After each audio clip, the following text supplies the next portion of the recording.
Good morning. I am making jumbo tags for the recipe journals. Both the host of this challenge and the person who tagged me, Peg and Carrie, will be listed below. Today I'm making some large tags to go into the recipe journals. I have a lot of very large vintage magazines that I wanted to use to the best of my ability without losing any of these beautiful pictures. So I'm going to first glue them onto cardstock. I use a glue stick mainly because it does not create bubbles or ripples in the paper like some other liquid glues do. The only problem with glue stick is sometimes the edges like to lift up, and I will show you at the end my solution for that. These are just a couple of ads and images from some vintage McCall's magazines, 17 magazines, things like that I had in my stash that I wanted to make into tags. This is a beautiful international silver ad for spoons, patterns of spoons, and this is a very large magazine page with food. It looks like a potluck dinner, and I wanted to cut this up and make several tags out of it, so the easiest way for me to do that was to fold it in half, cut it, and then glue it down to cardstock also.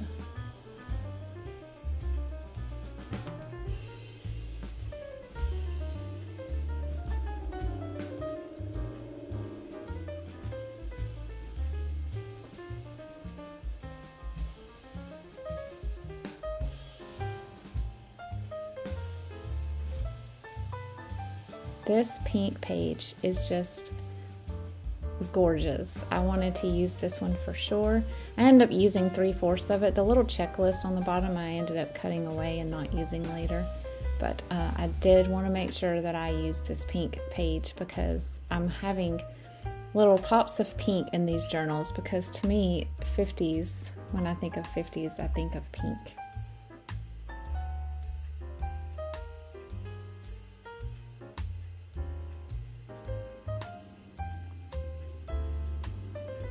Here's where I'm cutting away that little checklist, decided not to use that.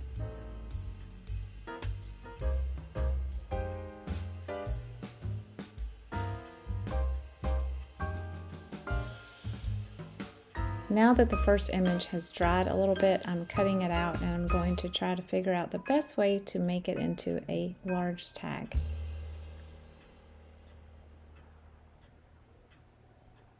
I decided to trim off one side. As you can see, the one ruler that I grabbed is the one that I turned into a tearing ruler, so I had to use the flat side.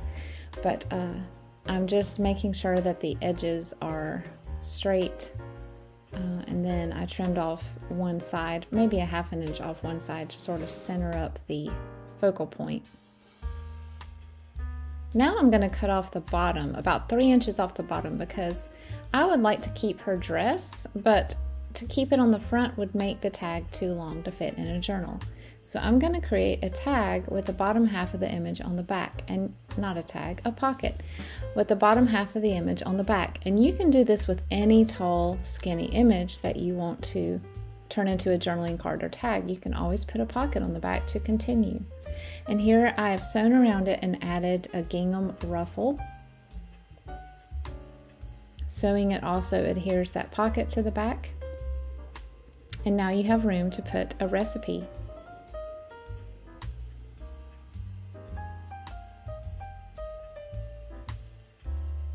This is the cutest little ad for blueberry muffins and brownie mixes. So I decided to turn the blueberry muffin one into a tag, and the brownie mix is more of a short square, so I put it aside for a journaling card. So I'm doing a thumbs down right here, if you caught that, because I had to cut off part of the blueberries. But I put some calico at the top and did a zigzag stitch, and it's a beautiful card for a recipe.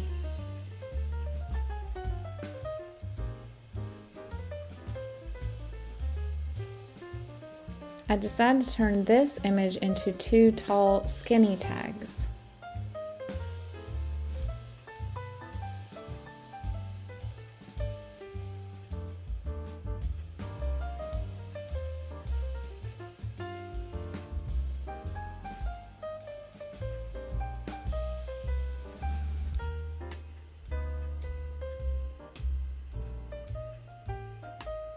And instead of sewing fabric to the top of these, I'm going to do my standard hole punch and hole reinforcer after I sew the edges. Peg, thank you for tagging me in this challenge. I'm sorry it took me a little while to get to it, but I really enjoyed being able to share some more of the process with you guys of these recipe binders that I'm making and ring bound journals, and it's just I love to participate in little challenges like this, especially if it fits right into what I was doing anyway. If you guys haven't gone to Peg's channel, please do. She is hilarious and she tells the most funny stories. It will make your day to listen to her craft and chat as she talks about funny things that have happened to her.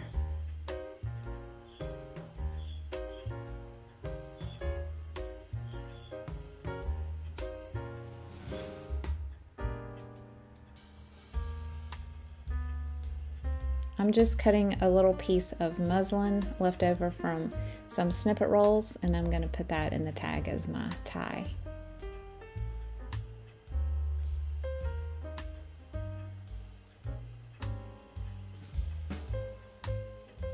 Those pancakes are making me hungry right about now.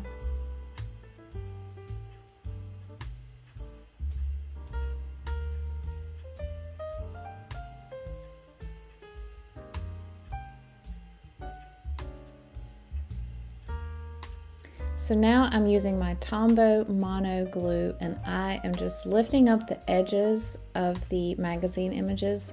The edges do like to lift even after you sew, and you want to make sure that you glue those down, because as you put them in and out of pockets, those will eventually lift up and tear.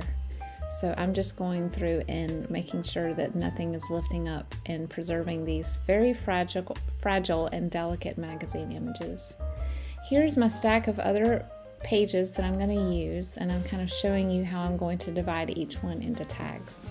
It's a really great way to utilize as much of the old, very large images that you can.